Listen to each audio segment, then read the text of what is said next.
Budista acredita em milagre, poderes mágicos, feitiçaria? O que o budismo tem a nos dizer sobre essas práticas, ideias e talvez essa possibilidade disso existir ou não?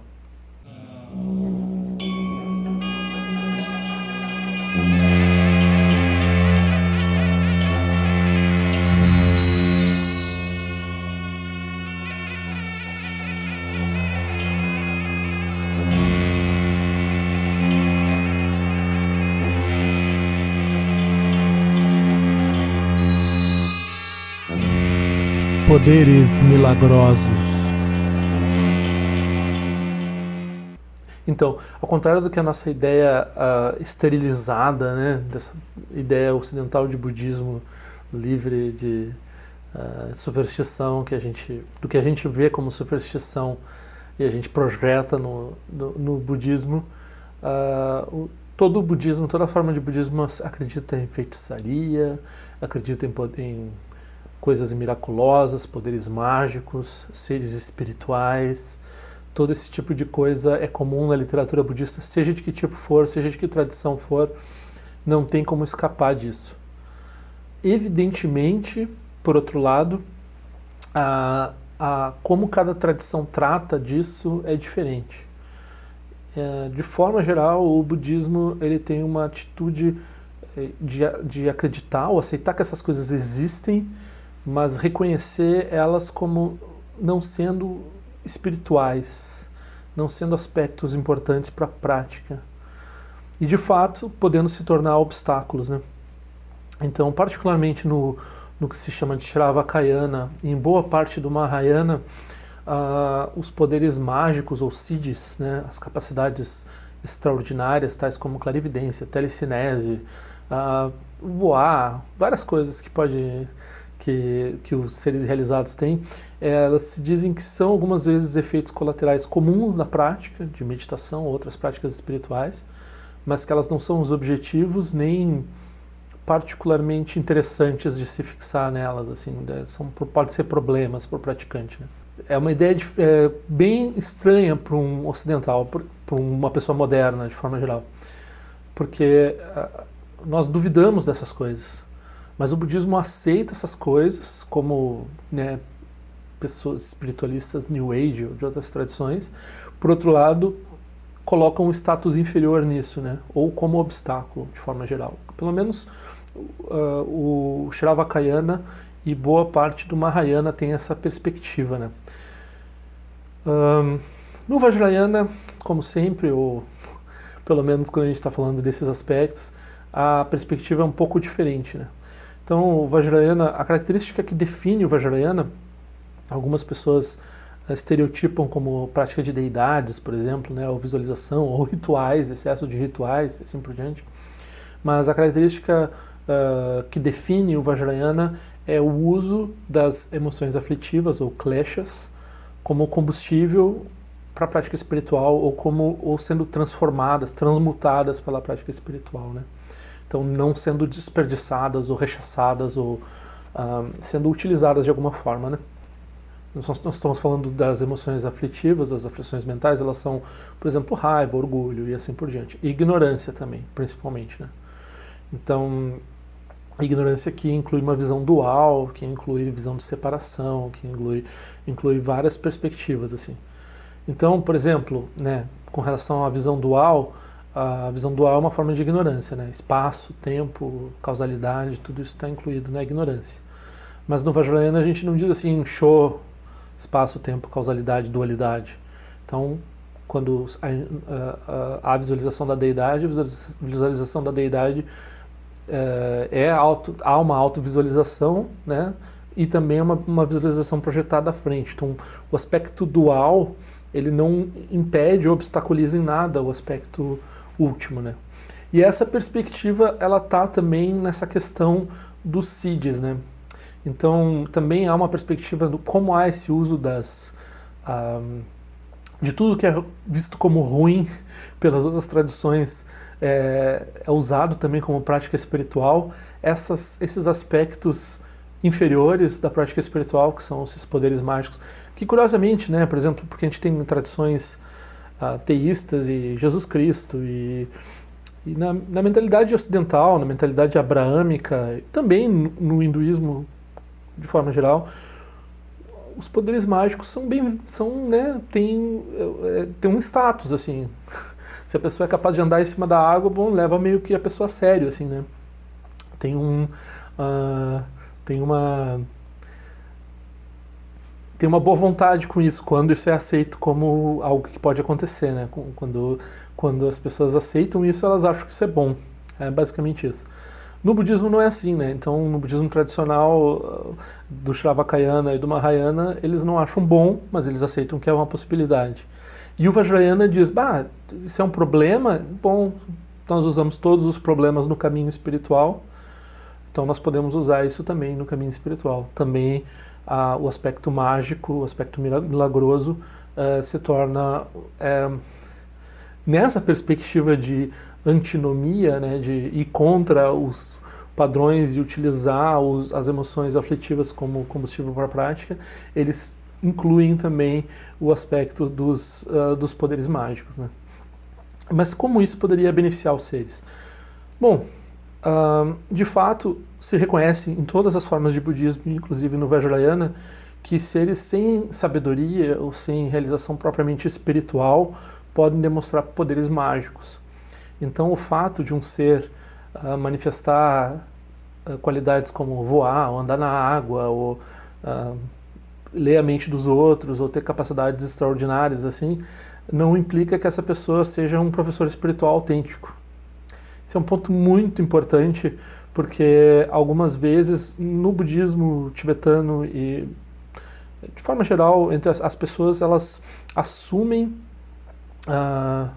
o poder, até o boato sobre o poder mágico de um ser, e algumas vezes até outras qualidades mundanas, por exemplo, a capacidade do ser atrair multidões e ter um carisma, né? Isso é um pouco visto também como um poder mágico, né? Embora o que a gente chama de poder mágico no Ocidente, o que a gente chama de poder mágico no mundo moderno, é um pouco específico da nossa mentalidade cientificista, né? Então, o que seria milagre para nós? O que seria milagre para nós é algo que não é explicável, não é explicado, mas mais do que isso, não é nem mesmo em nenhum momento explicável por um processo naturalista, assim, um processo científico de entendimento. E alguma classe de feitos no Dharma vence a prerrogativa naturalista, né? Então, há alguma classe de siddhis ou poderes mágicos. Por exemplo, o Virupa, no Mahasiddha Virupa, ele parou o sol no meio do céu para não pagar uma conta de um bar, né? Ele estava bebendo e descobriu que não tinha dinheiro para pagar aquela conta imensa que ele estava fazendo e ficou com vergonha. É muito engraçado as características desses seres altamente realizados no Vajrayana, porque ao mesmo tempo que ele está bebendo, ele tem vergonha de pagar, porque a moça era bonita, alguma coisa assim, a caixa, né? E daí ele ficou meio embaraçado de não ter o dinheiro para pagar, e ele tinha falado para ela que ele pagava no fim do dia, então ele parou o sol no meio do céu e ficou 3 dias o sol parado lá, porque ele não queria, porque não, né, se sentia desconfortável de pagar a conta, né? Até que um rei sonhou que isso estava acontecendo, né? Ou seja, né, as pessoas estavam sofrendo lá com aquele sol no meio do céu 3 dias, e o rei sonhou e descobriu que tinha essa pessoa que tinha uma conta que tinha que pagar, que ia resolver esse problema, assim. Então ele foi lá, pagou a conta e resolveu a situação. Isso é uma história, né, que por vários motivos ela não funciona, assim, né? Mas um motivo crucial que ela não funciona é essa história do parar o sol. Primeiro porque nós sabemos que essa coisa do dia tem a ver com o movimento da Terra hoje em dia, né? Não o movimento do Sol. Então, os budistas, então, eles eram geocentristas, né? Tipo, tão totalmente atrasados nessa... Além disso, né? Como é que o cara vai parar? Não tem nenhuma explicação possível naturalista para parar um astro, né? Assim, a pessoa poderia chegar a algum tipo de extrapolação para uma telecinese ao estilo essas explicações pseudonaturalistas, por exemplo, que fizeram no filme Guerra nas Estrelas, né? Então no primeiro filme não tem uma coisa, a força é uma coisa misteriosa. Depois eles inventam uma ciência que tem por trás daquele negócio para aquilo funcionar, né?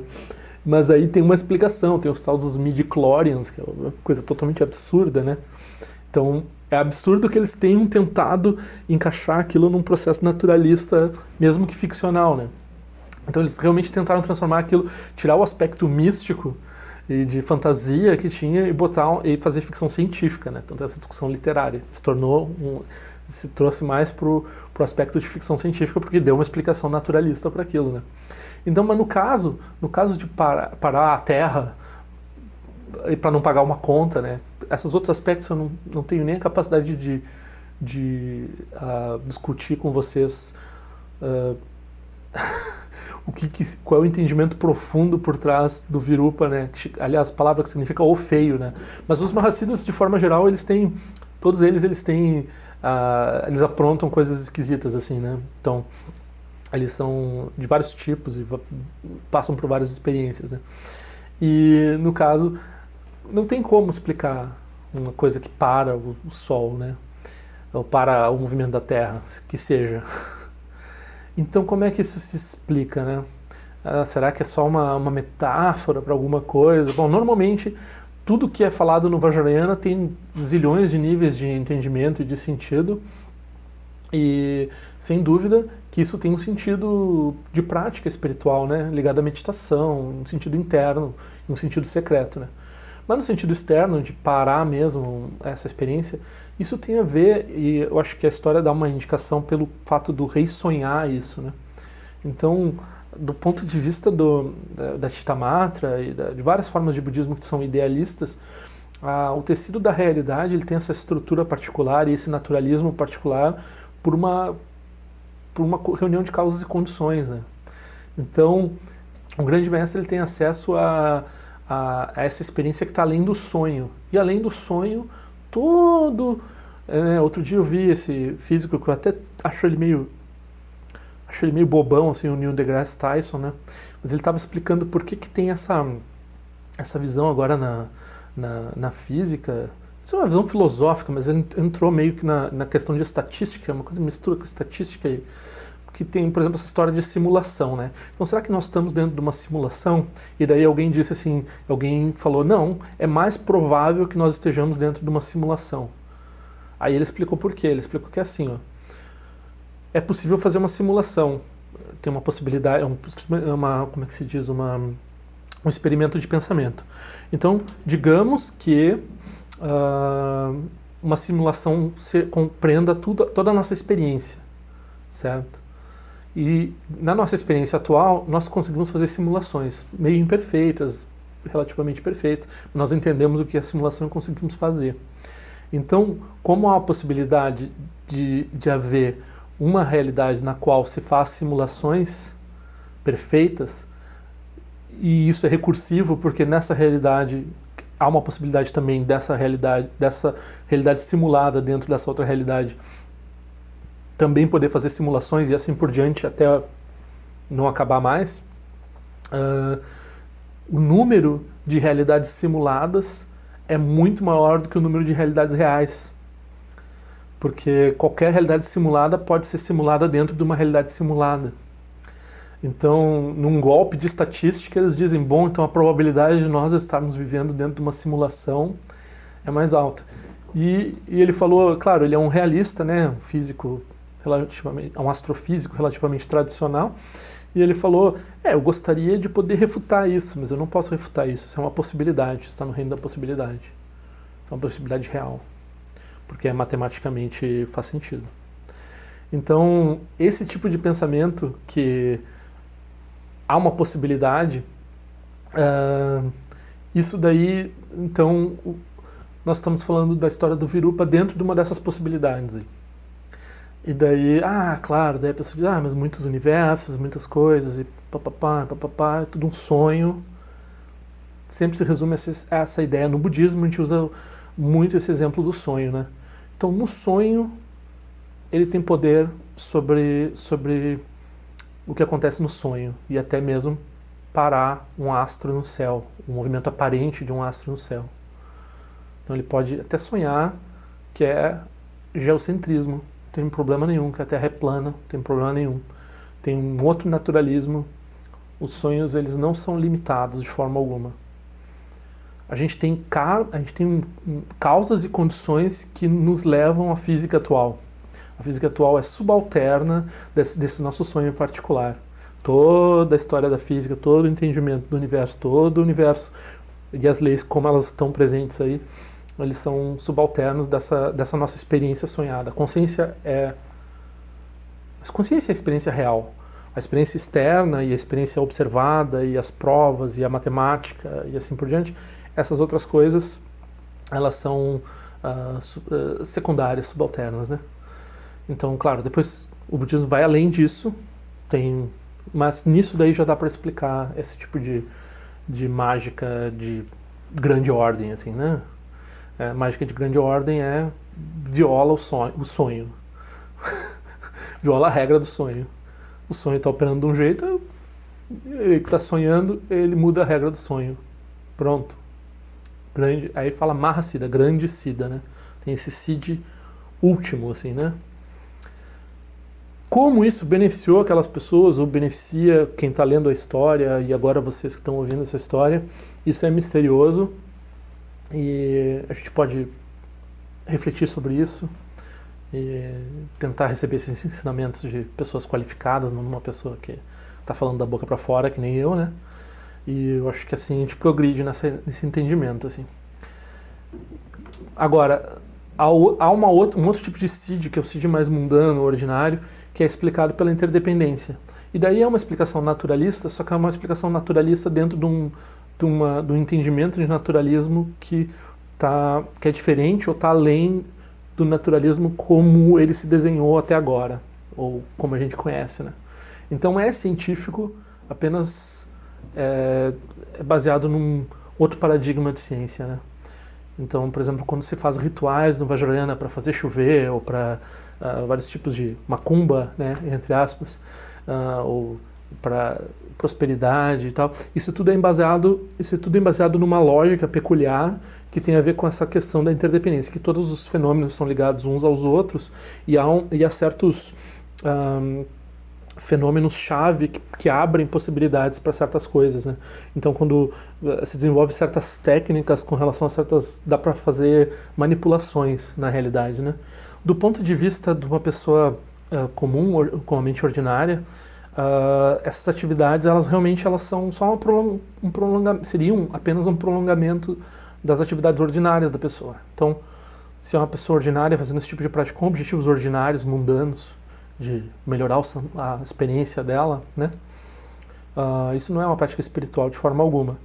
Mas dentro da perspectiva do Vajrayana, na qual nós estamos operando a partir da mente de sabedoria, a partir da deidade, então é a atividade da deidade, né? Por isso que isso funciona, os tipos de ação que são elaborados, e os tipos de, aquele ritual, aquela prática que é feita pelo praticante, é só um lembrete da meditação e da ação e do que ocorre no plano da deidade, né? Então não há uma separação entre o que o praticante está fazendo e a deidade está fazendo, mas externamente o que um não entendido vê é uma espécie de um ritual, uma coisa assim, né? E isso seria as ações de um Buda para trazer benefício aos seres, né? Então, nesse caso, parece mágico, mas opera numa espécie de naturalismo diferente, né? Não é propriamente mágico. Bom, de toda forma, quanto aos resultados, seja das ações efetivamente milagrosas ou essas ações que são naturalistas, mas que parecem mágica, o Vajrayana tem uma similaridade com relação ao Mahayana e ao Shravakayana, na medida em que não se fala dessas coisas. Ou, por exemplo, se a pessoa quer efetividade, é muito inspirada por alguma coisa que ela viu um lama fazer e que aquilo despertou e que ela, né, não consegue explicar aquilo racionalmente, aquilo parece uma coisa milagrosa e aquilo afetou muito ela. Ela deve evitar de falar sobre isso. Então Então a ideia poderia ser a oposta, né? Então se tem uma pessoa que fez uma coisa muito extraordinária, parece que a gente tem que dizer para todo mundo, nossa, o cara é um milagroso, todo mundo tem que seguir esse cara é um cara... As no Vajrayana, porque tem esse entendimento do Shravakayana e do Mahayana com relação a poderes mágicos, essas demonstrações de poderes, elas são secretas. Então, se a gente vê algo assim, não se deve falar sobre isso para ninguém. Nem entre a sangha, assim. E é uma coisa que, ou mesmo se a pessoa tem uma experiência, né, de fazer alguma coisa, ou ela vivencia porque ela produziu, ou porque alguém produziu sobre ela alguma coisa que não é explicada e que ela considera milagrosa e que inspira ela, normalmente não fala. Tem momentos em que pode ser benéfico expressar isso abertamente, digamos, numa assembleia, ou seja, pode acontecer de um professor fazer uma coisa que, né, toca toda uma comunidade, daí aquilo se espalha realmente. E também pode acontecer de ter um indício de que é bom comunicar aquilo. Mas, estritamente falando, de forma geral, não é considerado auspicioso comentar sobre esses feitos sobrenaturais, assim. Por vários motivos, né? Um dos motivos é que essas formas de budismo, por exemplo, o Shravakayana e o Mahayana, elas reconheciam um problema nisso. Então há um problema ligado no orgulho, há um problema ligado a essas formas de budismo criarem crítica com relação ao Vajrayana e aos professores do Vajrayana quando eles exibem esse tipo de qualidade.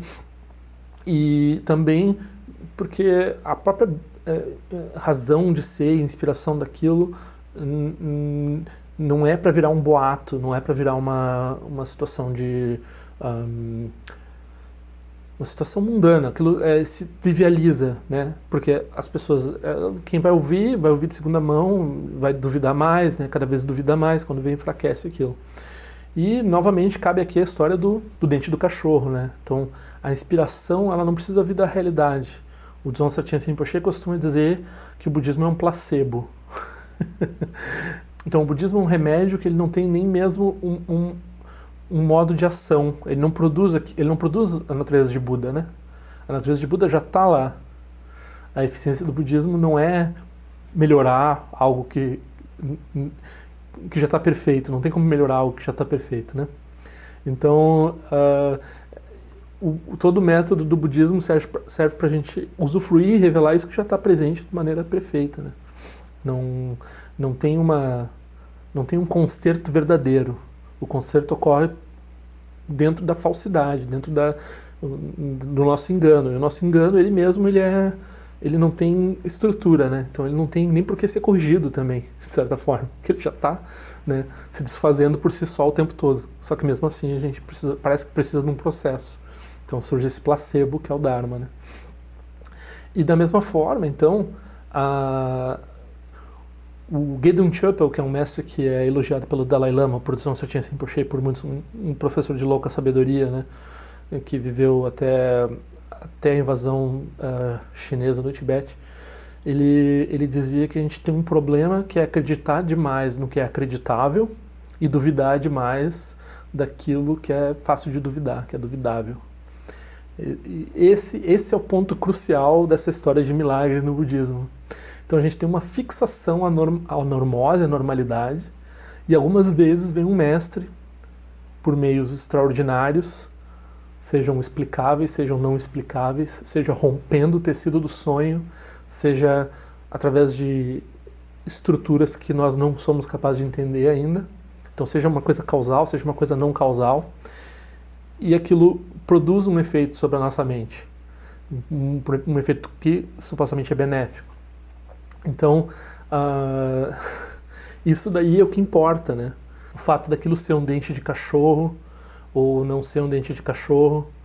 O dente de cachorro eu contei no outro vídeo, mas eu vou contar de novo aqui. Então, essa história de um rapaz que sempre viajava para o exterior e tinha uma mãe muito devota no budismo, e as viagens eram muito longas, muito difíceis, e ele sempre prometia trazer uma relíquia do Buda para ela, e ele sempre esquecia e não levava nada para ela. E daí ele ficou sabendo que ela já estava quase morrendo, e ele estava retornando da viagem, né?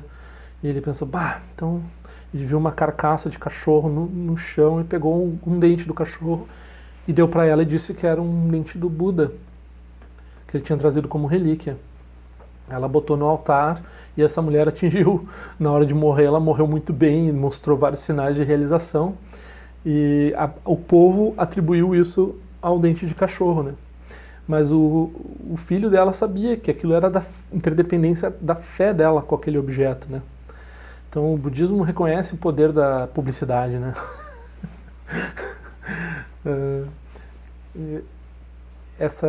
E o poder do sonho também, de certa forma, porque aquele dente de cachorro se tornou o dente do Buda para muitas pessoas.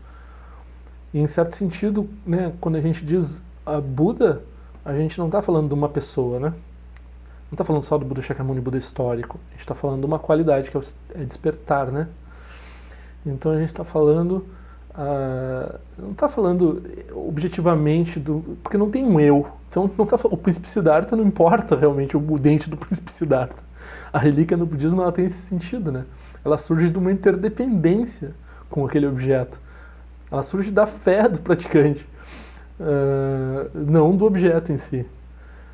Então, claro, se a pessoa tem uma ideia de autenticidade daquilo, talvez a fé dela, a pessoa precisa disso, a pessoa coloca naquilo uma ideia, né, ela projeta aquilo com mais intensidade, assim. Mas qualquer coisa vale. O Buda não está livre. Isso é dito frequentemente nos Sutras Mahayanas, essa mulher era uma Mahayanista, né? Que o Buda pode se manifestar em qualquer lugar, como qualquer ser, como um cachorro, como um dente de cachorro, como um objeto inanimado, inclusive, se é para trazer benefício para os seres. Então,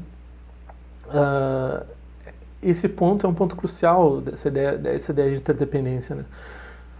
E isso não tira essa noção, porque o problema quando a gente fala em milagre e quando a gente fala em superar o naturalismo e tal, parece que a gente está sendo crítico da ciência, mas a ciência é um entendimento das causas e condições peculiares de um sonho particular dentro de uma estrutura mais particular ainda, que, né, tem uma história, que tem uma força institucional e social também. Ela algumas vezes dá a ideia de que ela é uma coisa isenta, mas ela surge dentro de um escopo, né, de exame e que tem um impacto no mundo também, que se um antigo visse, ele ia achar que era mágica e não ia ter como explicar para ele, né, que tiraram a energia do átomo fazendo um se chocar com o outro. É uma coisa, é pior que mágica, assim. Quando eles começam a falar, então, esses astrofísicos começam a falar nesses fenômenos extremos, assim, de criação de Big Bang, nossa, parece papo de tartaruga no universo, assim, uma coisa ou física quântica mesmo, né? É uma coisa que extrapola muito o senso comum e muitas vezes quando, né, agora a gente já tem uma história aí de 100 anos dessas teorias mais enlouquecidas da física, né? Quando se supera uma etapa dessas, a gente olha para trás e diz, nossa, já se pensou isso, né? 10, 20 anos atrás já se pensava, agora surgiu um neutrino novo.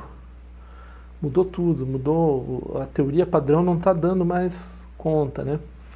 Então, não tem essa disputa, né? Mesmo porque, na visão budista, a interdependência ela é a fonte do naturalismo, dentro dos quais um conjunto de causas e condições são as estruturas que a ciência está estudando nesse sonho particular. Então, e claro, quando a gente fala em psicologia, quando a gente fala em publicidade, quando a gente fala nessas tecnologias da mente que a gente tem no Ocidente, né? O budismo está lidando com isso há muito tempo. E não está lidando só assim de estudar por que a consciência vê o objeto e por que as emoções, como assim a gente normalmente está...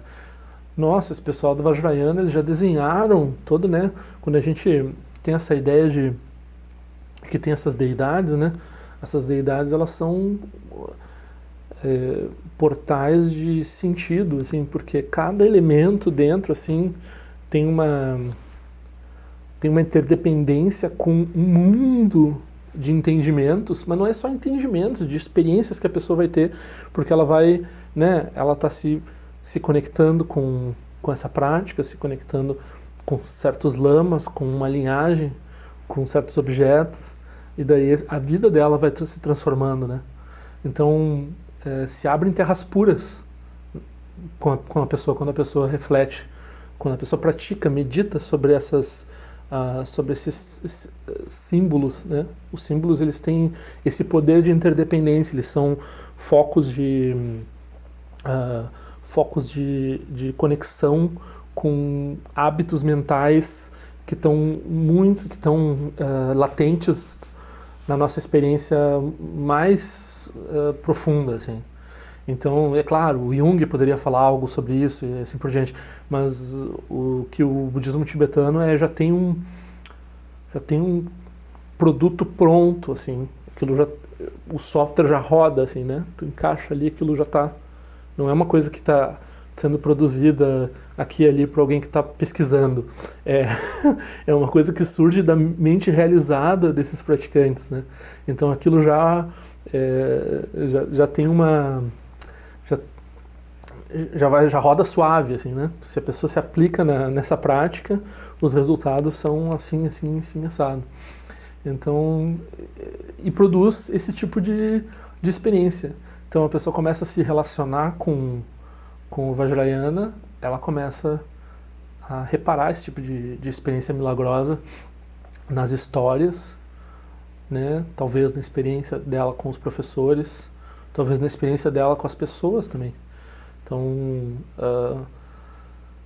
ela pode usar isso, ela pode usar com essa noção de que isso é secreto, né? No sentido de que não é uma experiência que pode ser transmitida para fora do escopo onde ela está acontecendo. Isso inspira a nossa prática, né? Então, eu, por exemplo, quando eu penso no Virupa, que eu li essa história quando eu comecei no Dharma, assim, para mim foi muito impactante, mesmo porque eu conheci duas pessoas que tinham essa mentalidade muito cética com relação a... sempre faziam perguntas no centro de Dharma, assim. E eles dois bem chatos, bem difíceis, assim, né? Então eles estavam sempre fazendo perguntas e tal, muito intelectuais. E eles estavam com dificuldade de entender um milagre, uma coisa bem mais boba, né? Mas o Virupa parou o sol, né? Eu quis acabar com a discussão deles por uma coisa muito... Vocês estão falando aí de, né, água pro vinho, que sei, não serve pra nada isso daí, né? Tipo... Não é esse o problema, não é essa a questão, né? E é engraçado esse aspecto de dente do cachorro dessa situação também. Porque na ciência moderna, a gente não quer ser enganado. Mas o Vajrayana, ele vai usar as emoções afetivas, inclusive a ignorância, né? Então, certos tipos de engano inspiradores podem ajudar no caminho. Então, mesmo que a pessoa se engane com relação, né, produz uma ideia muito extraordinária de milagre, se aquilo for conducente ao caminho e inspirar ela para a prática, aquilo é hábil, embora seja uma fraude, vamos dizer assim, né? Talvez não tenha intenção da pessoa que supostamente manifestou o milagre de fraudar, né? Porque a fraude tem essa noção de intenção. Então, eu tô querendo parecer que eu sou mais do que eu sou, então eu vou aqui, tinha esses gurus hindus, toda hora eles fazem alguma coisa, produzem um objeto, assim, né? É um passe de mágica, assim, né? E a plateia, ele manifestou o objeto, e pá, né? Então, aí se tem essa intenção de defraudar, daí tem uma não virtude, né? Mas se é um engano que ocorre naturalmente, daí é uma interdependência. Daí pode ter um fundo benéfico, né? Então, placebo. Não excluindo a possibilidade das duas coisas, né? De estar além do sonho e de estar de ser um processo natural que a gente não consegue entender. Tem essas duas outras coisas também. Então tem três coisas. Tem o dente de cachorro, né?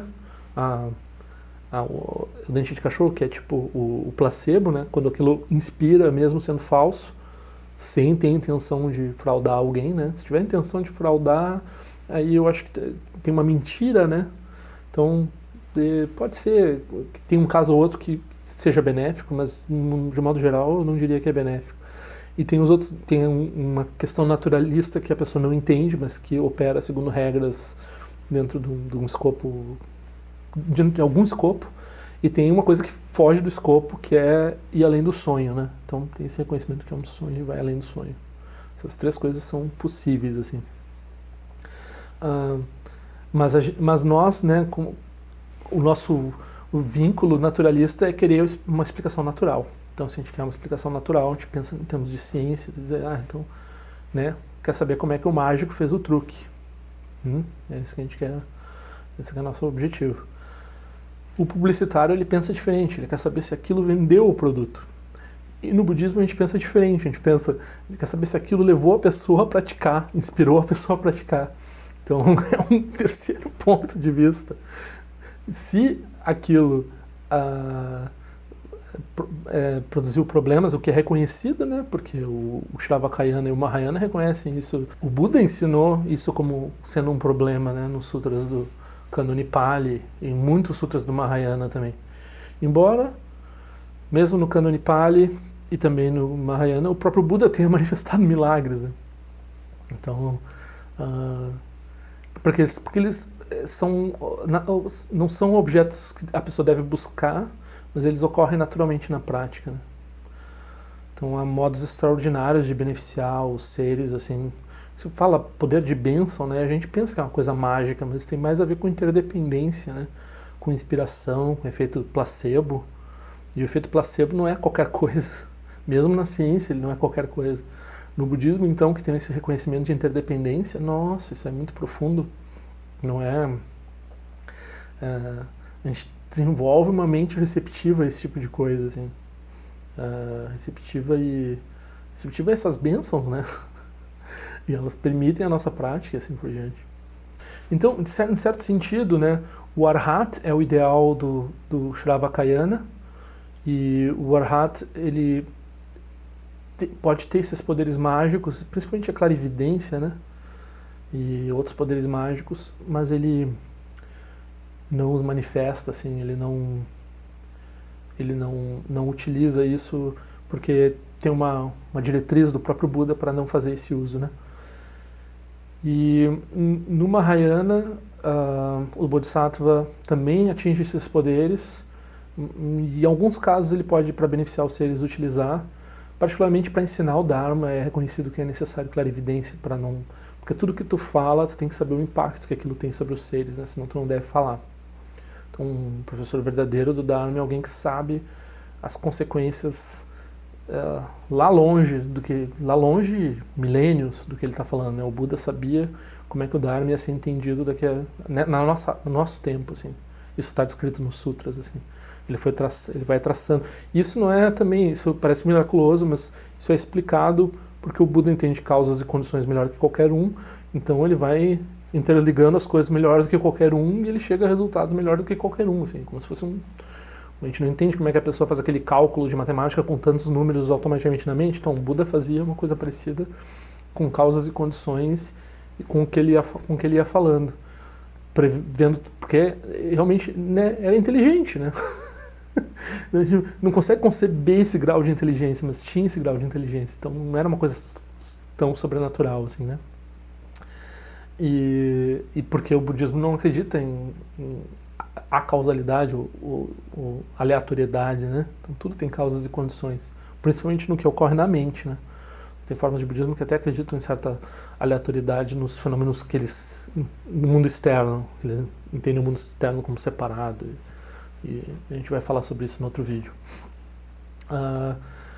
Então, no Shravakayana e no Mahayana, no Arhat, no ideal do Arhat e no ideal do Bodhisattva, tem milagres, o Arhat não usa, o Bodhisattva usa com cuidado.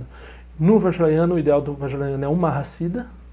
O Mahasiddha Um Buda, ele tem as atividades de um Buda.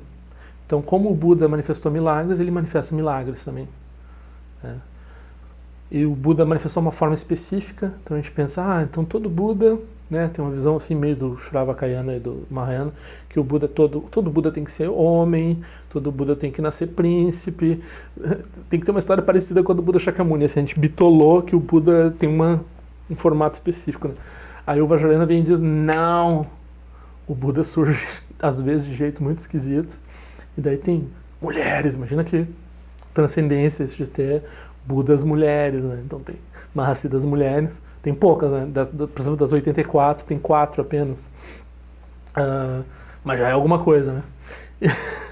E tem pessoas de todas as castas sociais, de todas as posições, tem pessoas tem marginais, né? Tem pessoas mal vistas pela sociedade que atingem realização, produzem milagres, são que nem o Buda, e tem pessoas também de casta alta, hedonistas e assim por diante, que eles vão lá atingir a realização. Então essas histórias dos Mahasiddhas têm essa diversidade, né? Porque eles conseguem usar o que quer que surja como caminho, assim, que essa é não desperdiçar nada, assim, né? Basicamente essa é a ideia do Vajrayana. Então, talvez eu tenha vindo aqui mais para complicado do que para explicar. Eu mesmo não sei o quanto eu acredito.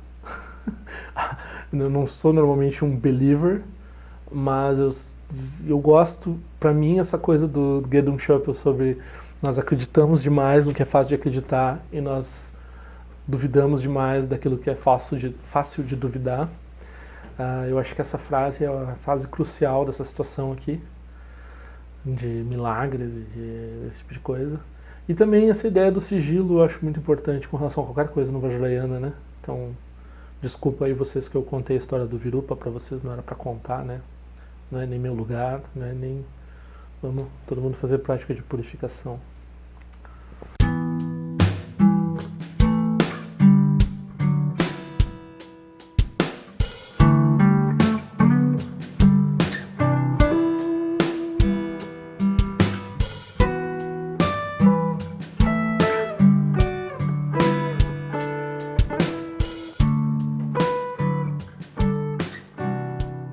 Então, assine meu canal. Se quiser, clica naquela sinetinha que faz a notificação chegar. Por favor, assine meu boletim informativo por e-mail. E nós nos vemos na prática do Dharma.